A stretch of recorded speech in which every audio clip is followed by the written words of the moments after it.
Good morning, students. Welcome back to our software engineering class. We are discussing about requirement analysis, software requirement analysis, and various activities in the software requirement activities are problem analysis, then specification of the discussion, then the validation. So currently we are discussing about the problem analysis. That is, understand what is the customer's requirement and deciding about what the proposed system should do.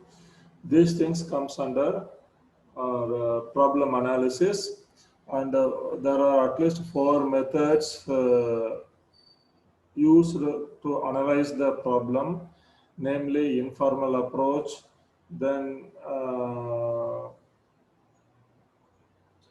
data flow modeling, DFD method, then the next one is object-oriented modeling, then the final one is prototyping. These methods are commonly used in problem analysis. In the last few classes, we discussed about the informal approach, the merits and demerits of informal approach, and where it can be used. Those things we have discussed in the last class about informal approach. Then we started with data flow modeling way. What is that? We discussed about what is the data flow modeling is. Then what are the, how does a data flow diagram should look like? What are the elements of your data flow diagram? And what are the errors that we may commit in a data flow diagram? And as an example, we took the payment to an employee who works in a company. How a data flow diagram can be drawn for the issuing a paycheck to your employee. Those things we have discussed in the last class.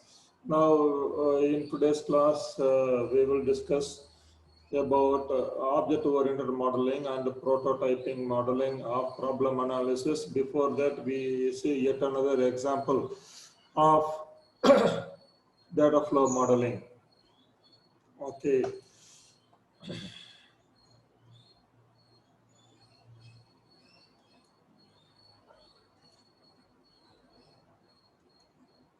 Now, you look at this picture. It is the context diagram of a restaurant automation. A person is running a restaurant, hotel, and he want to improve his services, he want to improve his business, and he want to go for automation of his business activities. And the picture that you see in the screen is a context diagram.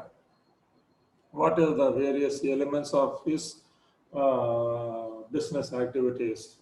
Okay, he runs a restaurant, and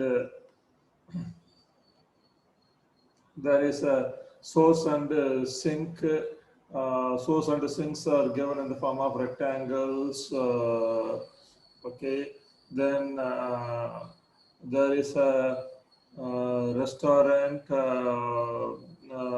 A customer gives an order and do the payment, and for what the order he is given him and payment given to the restaurant, he gets the receipt for his payment and the final bill, and also what he has ordered. So what he has given, he gets the meals, bill, receipt, and everything he gets. Then when the order is given, menu based on the menu, then from the restaurant, order is supply is given to the supplier. Okay, that is cooked up and given back to the what is the order given, that is cooked up and given to the restaurant. From the restaurant, it it is given to the customer, and not only that, what the sales has been done is recorded, and supply info what has been supplied, that is also recorded. Okay, this is the context diagram. Okay, now how the data flow will occur from one source to another source, that we will see. The DFD of a restaurant example. Okay, DFD, data flow diagram. So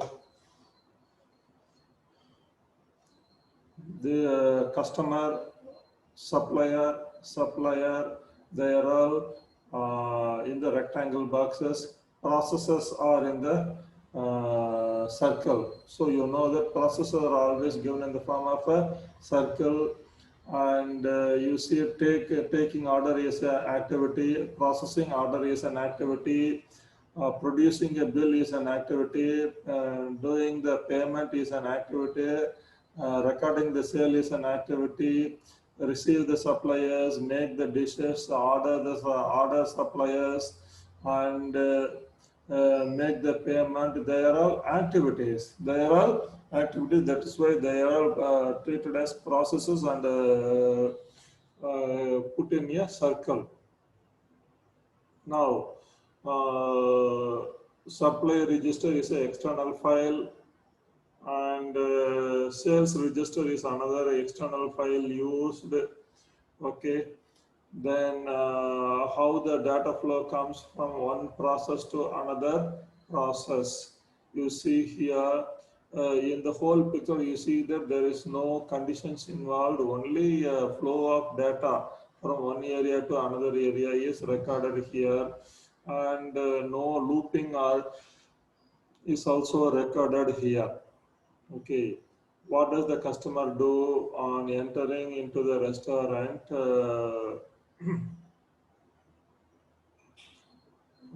The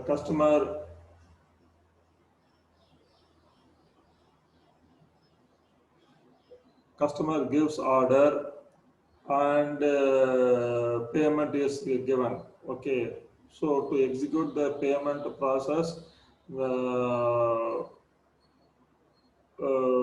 payment is given to this process. Okay, on payment, at the end of his getting serviced, the receipt is given to the customer.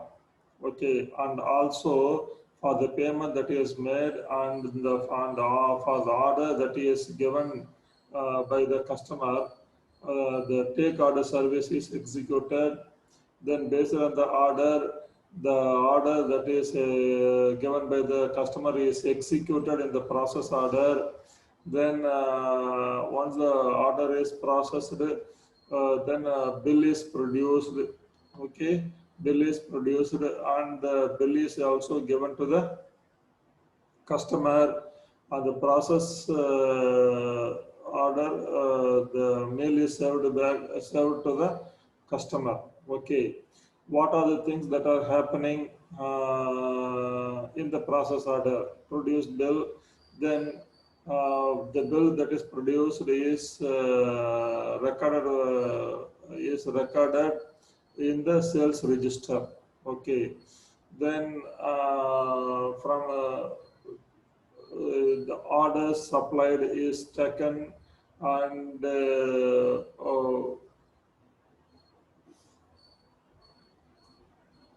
or whatever the order that is recorded, whatever the sales record that are recorded in the sales register that are executed, that is the orders are given to the supplier. Then what is happening in the supplier register? Okay,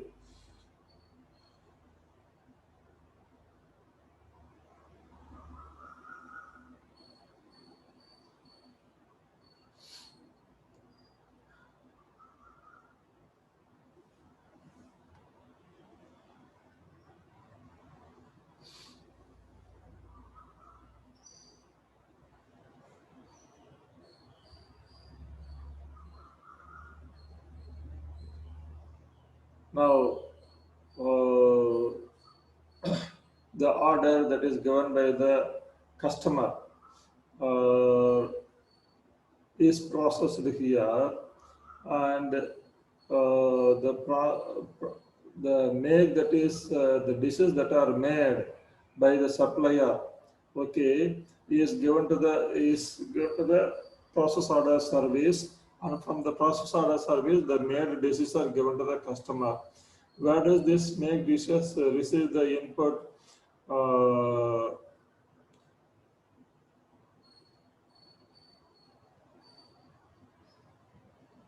there is a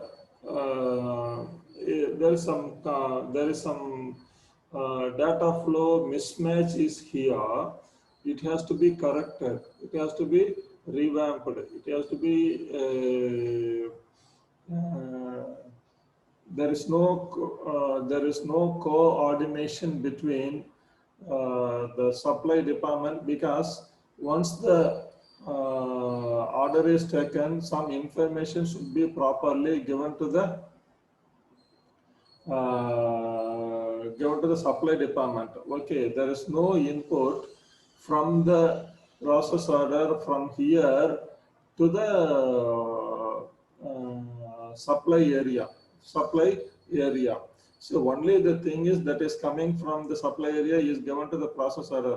But you see here, the order that is taken at the initial stage, the order is not communicated to the supply area, and that is the flaw in this diagram, and that has to be corrected. So there is no the DFD may contain error, just like our programs may contain logical error, though they are syntactically correct, they may logically incorrect. Like that, the data flow diagram should be correct, okay, logically, and it should not contain any conditions or loopings like that.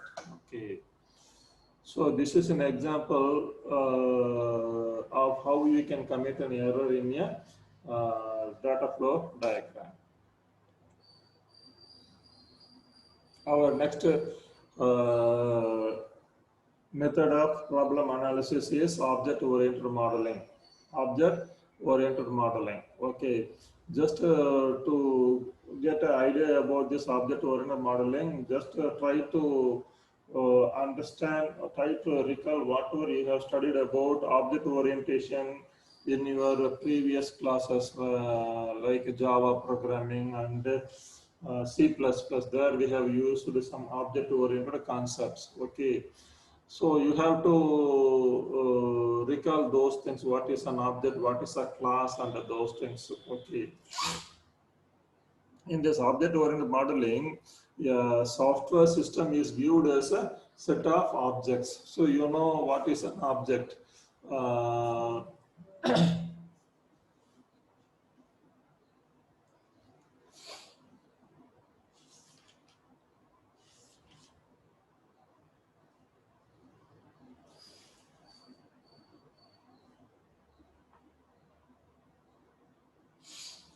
an object is a data type of a class. Object is a variable of a class. So before we declare an object, we first of all we should define the classes. Okay. So in this modeling, the system is viewed as a set of objects. The objects, they interact with each other through the services they provide. Okay, so in the previous example of a restaurant, there is a object for taking order, there is object for making the payment, there is object for recording the sales information, there is an object for supply information. There are so many objects are there, and all these objects are not independent. They are not exclusive, mutually exclusive. They supply one another. They support one another. So like that, the objects in the system interact with each other through the services they provide. Okay. What is the goal of this object-oriented modeling? The goal of this object-oriented modeling is to identify the objects that are existing in the problem domain. Okay, what are the various objects? As I said in the last example, taking order is an object, make the billing is an order, making the dishes is an object, various objects like that. Identifying what are the various objects available in the problem domain, and define the classes for those objects by specifying what state informations they encapsulate. Okay. And what services they provide, and identify the relationship that exists between the objects at different objects of different classes. Okay, so identifying the objects and making the classes for them, and defining the attributes for the classes, and finding the relationship between the objects. That is the main goal of this object-oriented modeling. Okay. What are the advantages of having this object-oriented modeling, that you might wonder, because there are already some models like DFT model is there, and informal approach method is there. If that is so, then what is the need? So you see that the business activities are becoming more and more complex. Technology is becoming more and more complex. So naturally, the way to approach a problem should also be improved. That is the reason why we are having this object-oriented modeling. Okay. Now, what are the advantages of having this object-oriented modeling? The object-oriented systems are easy to build and maintain. Okay, identify the objects and making the relationship between them. That is the main activity. And once it is done, then maintaining that is easy one. Building that is easy one.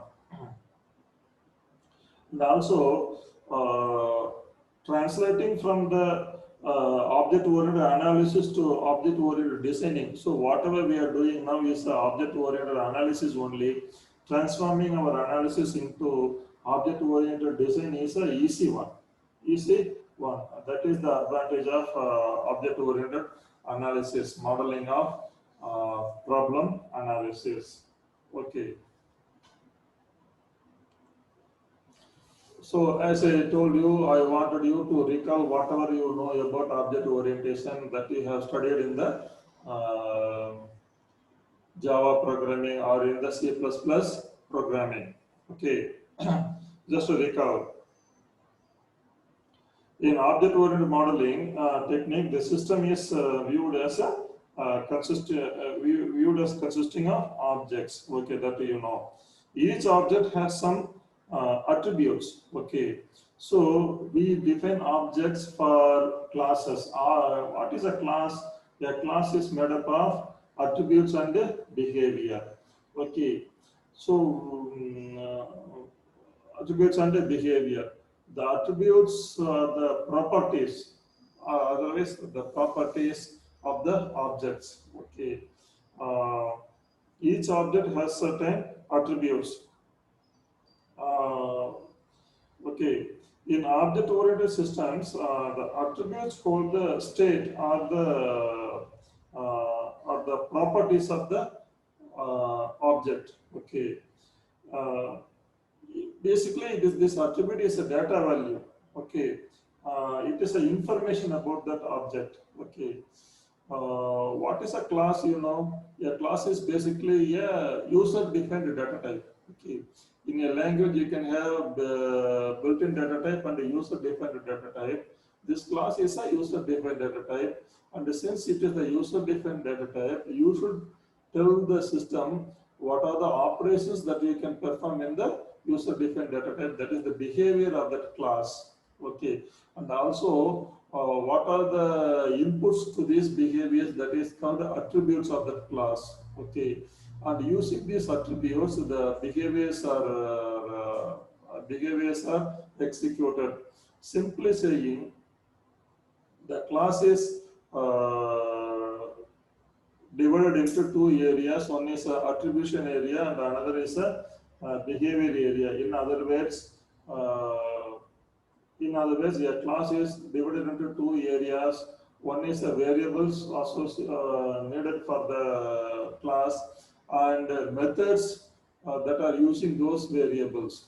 That is the class. Okay. Once such a class is defined, then an object for that class is declared. Okay, so the methods of that class are accessed only using the objects of that class. Okay, whatever the methods are there within a class, that can be accessed only through the objects of that class. Okay, these are the fundamental things that you know already. Uh, in your object orientation classes that you have studied in the previous years. Okay, and many a time these attributes are declared private so that uh, they are not visible outside and they are well protected. Whereas the methods of a class can be accessed outside, but they have to be taken outside. Okay, they cannot be private. They have to be public. Then only they can be accessed outside of the class using the objects. Okay.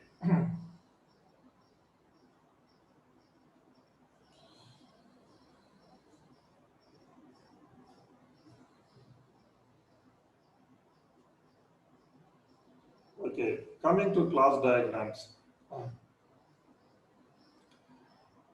In the object-oriented modeling, a class diagrams are used. The class diagrams represent a structure of the problem graphically. Okay, yeah, just like you draw a flowchart for draw a flowchart for a program. For in problem analysis, also you draw class diagram for that. So this class diagram represents a structure of the problem graphically using the precise notations. Okay. So in the class diagram, a class is represented uh, as a rectangle. Okay, portrait style rectangle divided into three parts. Okay, every class. Okay. Uh, The top part of that rectangle contains the name of the class. Then the middle part contains the attributes of that class. And the final part contains the methods or various services provided by that class. Okay, that is the structure of a class. Okay, so several classes are used and their interaction with other classes are given and finally they form the class diagram of that system. Okay, for example, if you are running a medical shop, that is drugstore, then what are the various classes that might be used in running that medical shop?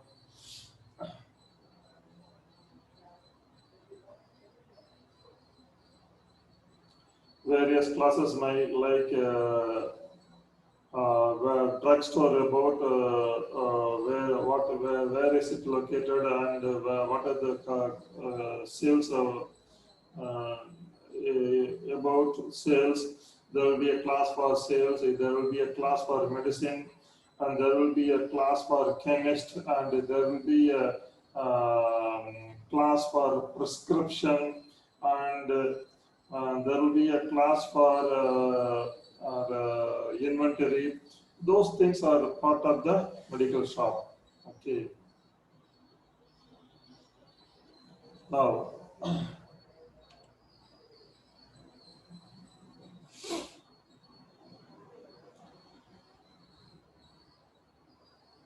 so if at all you want to go for object-oriented modeling, we have to do certain activities in a methodological way. That is, what are the activities that you should do for object-oriented uh, modeling of the problem analysis. The activities are identifying the classes and the objects for the system, and identifying the structures, identifying the attributes, and identifying associations, and defining the services. These are the activities that are needed, that we will see now one by one. Okay.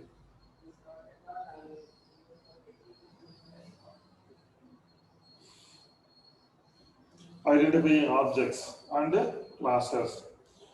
An object during analysis is encapsulation of attributes on which it provides some exclusive services. So, to identify objects, start by looking at the problem space, okay, and its description, okay. So you have to look at the problem space for identifying the objects, okay.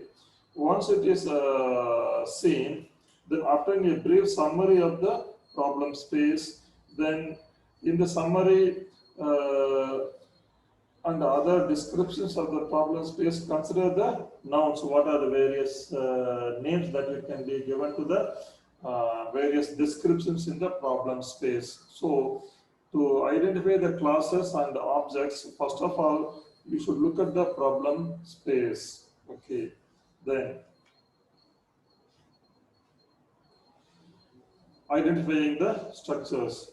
Structures represent the hierarchies that exist between the object classes. Okay, which object is the superclass, and next one is which is a subordinate classes, and like that you should know. So these structures represent the hierarchies that exist between the object classes.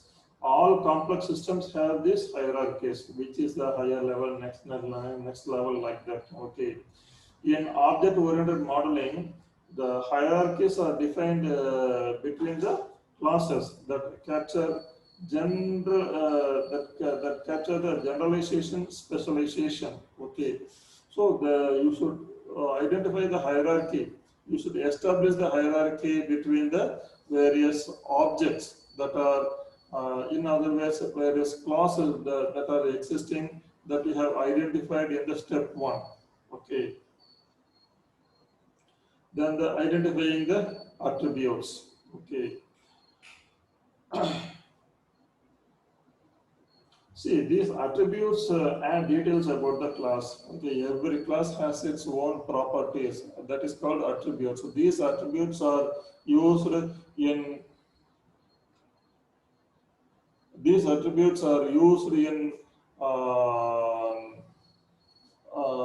by the behavior or methods. Okay, so attributes add details about the class.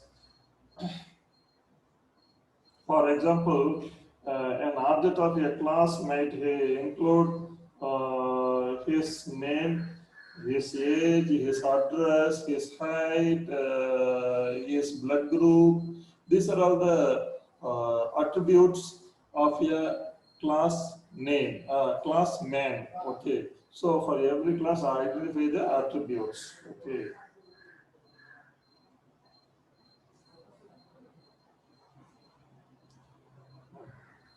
Then identifying associations. The associations capture the relationship between the instances of various classes. Okay.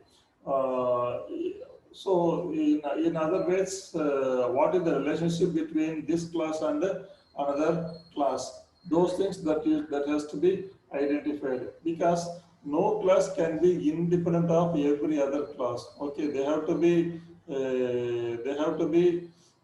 related with others. Okay. So identify the relationship between them. So the associations between the objects are derived from the problem domain. Okay. Because we have understood the problem domain, so you can identify the associations between the classes and various objects, and that is classes. Okay. Then coming to services. Okay. Every object performs a set of predefined service. Okay. A service is performed when the object receives a message to it. Okay. For example, take the order. That is a service, and taking the order is that service is given by the object. Okay. So a service is performed when the object receives a message to it. Okay. These services really provide the active element in the object-oriented modeling. Okay, so these are the steps that you have to perform in object-oriented modeling analysis of a problem analysis. Okay, so we will see more about these things in the next class.